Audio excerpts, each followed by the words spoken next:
Muy buenos días, querida profesora, doctora Alejandra Infante, queridos compañeros. Eh, este video lo voy a realizar para hablar un poco sobre el profesor investigador. Quien les habla es Miller Mauricio Caleño Caleño, estudiante de doctorado en educación de la Universidad de Cuauhtémoc. Bueno, hablar del profesor investigador es un tema importante que nos compete como educadores, ¿sí?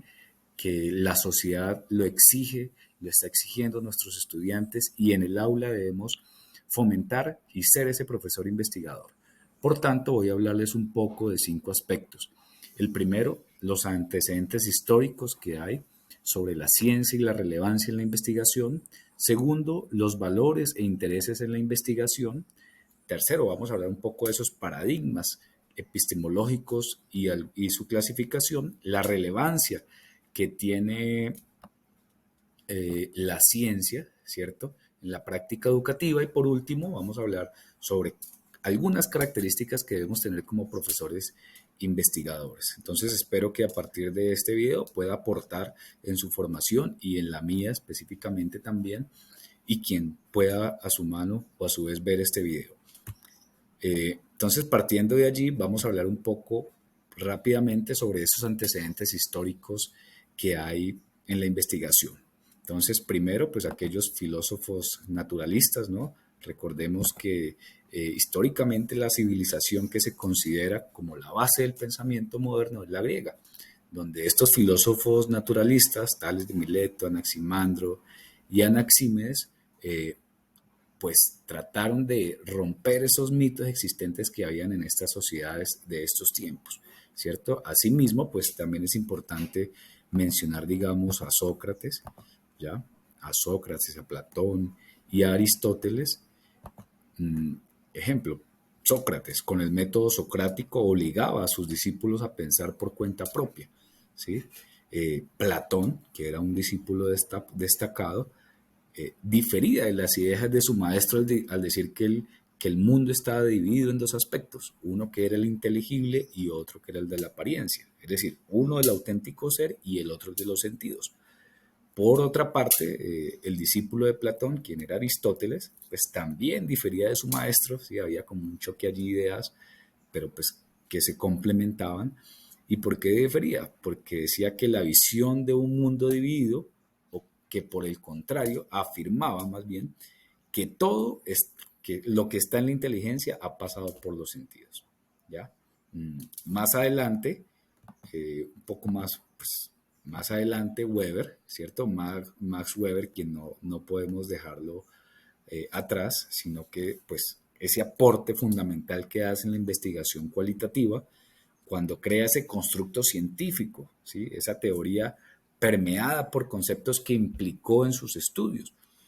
Eh, ¿Por qué? Se contrapuso al positivismo y al marxismo, que en ese momento pues eran los que dominaban, los que reinaban, ¿sí? Y a esa forma de interpretar la realidad social. Es claro que como investigadores debemos hablar de los valores e intereses de la investigación. Hay 3 valores fundamentales, que es el respeto, la beneficencia y la justicia. Hablemos primero del respeto por las personas, ¿sí? ¿En qué consiste el respeto por las personas? Pues es uno de los principios fundamentales en la investigación, que consiste en el reconocer a una persona como un ser autónomo, único y libre, ¿sí? Y que también significa que reconocemos a cada como persona, que cada persona tiene el derecho y la capacidad de tomar sus propias decisiones, ¿sí? Garantizando ese valor de la dignidad. Por otra parte, la beneficencia, como en la investigación, ¿cierto? Según este principio, el investigador es el responsable del bienestar físico, psicológico y social, ¿sí? De parte de la investigación. Hay 2 reglas fundamentales. Primero, no causar ningún daño. Y segundo, pues maximizar los beneficios posibles y disminuir los posibles daños. Por otra parte, la justicia, ¿cierto? Ese es otro valor que requiere la distribución justa y equitativa de los beneficios y los riesgos de la participación, ¿sí? En el estudio y la investigación. Es decir, cuando reclutamos o seleccionamos a los participantes, debe hacerse de manera justa y equitativa. ¿Ya? Pasemos ahora a esos paradigmas que tiene la investigación. A esos paradigmas que, digamos, los presentamos aquí, que son el positivismo, el pospositivismo, la teoría crítica y el constructivismo. Bueno, entonces hablemos un poco del positivismo. ¿Sí? ¿Qué es el positivismo? Lo que significa es que la realidad existe, o lo que nos propone es que la realidad existe, pero no puede ser contemplada o aprendida, ¿sí? Y los hechos que ocurren pueden ser explicados, ya que son pues, manejados por las leyes naturales que los humanos solo pueden percibir de manera incompleta. ¿Ya? Este es el ejercicio o el paradigma postpositivista. ¿Qué nos habla el positivismo? ¿Sí? Primero nos afirma que la realidad es absoluta y medible, que la relación entre el investigador y el fenómeno de estudio debe ser controlada, ¿sí? No puede ni debe influir en la realización del estudio.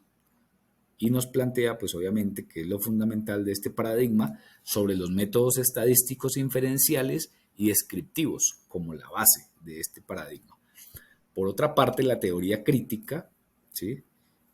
Propone, o propuesta por la Escuela de Frankfurt, propone que el conocimiento está mediado por la experiencia del sujeto, así como por su contexto histórico, político, económico y social. Entonces, eso nos plantea la teoría crítica de la Escuela de Frankfurt. Y por último, pues el constructivismo nos dice que la realidad se la construye socialmente desde diversas formas percibidas, depende cómo la percibamos. El saber se construye de forma social por los participantes en el proceso investigativo. Hablemos ahora un poco sobre esa relevancia que tiene la ciencia en nuestra práctica educativa. ¿Sí? Esa relevancia que debe tener. Pues es claro que nuestro sistema educativo, estoy hablando de Colombia, a nivel de Latinoamérica, pues debe facilitar que esa cultura científica y tecnológica se oferte, ¿sí? Se ofrece en la enseñanza de las ciencias en las instituciones educativas. ¿Por qué? Porque vivimos una sociedad en la que la ciencia y la tecnología ocupan un lugar fundamental, ¿sí? En este sistema productivo y en la vida cotidiana a nivel general, más en nuestros estudiantes y después de esta pandemia de COVID-19 que la tecnología permeó totalmente la educación. Y pues la población, nuestros estudiantes necesitan de una cultura científica y tecnológica, ¿sí? Necesitamos aproximarnos y comprender la complejidad y la globalidad de la realidad contemporánea. ¿Para qué? Pues para adquirir habilidades que nos permitan desenvolvernos en la vida cotidiana y para relacionarnos con nuestro entorno, con nuestro mundo de trabajo, con nuestro mundo productivo, con nuestro mundo académico, con todo, ¿cierto? Entonces, y además que es importante que la sociedad y que nosotros como docentes pues mostremos y sintamos esa importancia que tiene la ciencia y que esa influencia en temas como la salud, los recursos alimenticios, energéticos, el medio ambiente, el transporte, los medios de comunicación y todas esas condiciones que puedan mejorar la calidad de vida del ser humano. Entonces, es fundamental. Bueno, hablemos un poco de esa obra, de ese profesor investigador, ¿sí? Esa investigación que debemos tener en la escuela como docente investigador. Yo aquí presento un embudo de algunas o pocas características que debe tener un profesor investigador, como ser intelectual y reflexivo, crítico, ¿sí? Fomentar la investigación a través de su propio testimonio, ser articulador de la teoría y la práctica. Todas esas características debemos llevarla al aula como profesor investigador, como muchas otras, ¿cierto? Como poseer un conocimiento profundo, ¿sí? De nuestro saber. Ejemplo, yo soy profesor de matemáticas y pues se requiere también llevar en el aula esas matemáticas a su contexto, ¿sí? Que no quede solamente como esa abstracción, sino que nuestros estudiantes puedan desarrollar ese intelecto, ¿sí? Puedan ampliar y puedan proponer también nuevas posturas alternativas frente a diferentes situaciones académicas.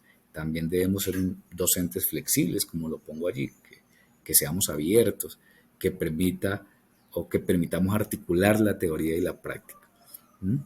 Y pues terminando, creo que principalmente, ¿cierto? Como docentes investigadores también debemos escribir y comprometernos con la comunidad a través de artículos, de documentos, de libros, de nuestro quehacer pedagógico, que mostremos eso que hacemos, ¿sí? Eso que nos funciona en el aula, ¿ya? Y estar actualizándonos. ¿Por qué? Porque debemos hablar con propiedad de la investigación a nuestros estudiantes.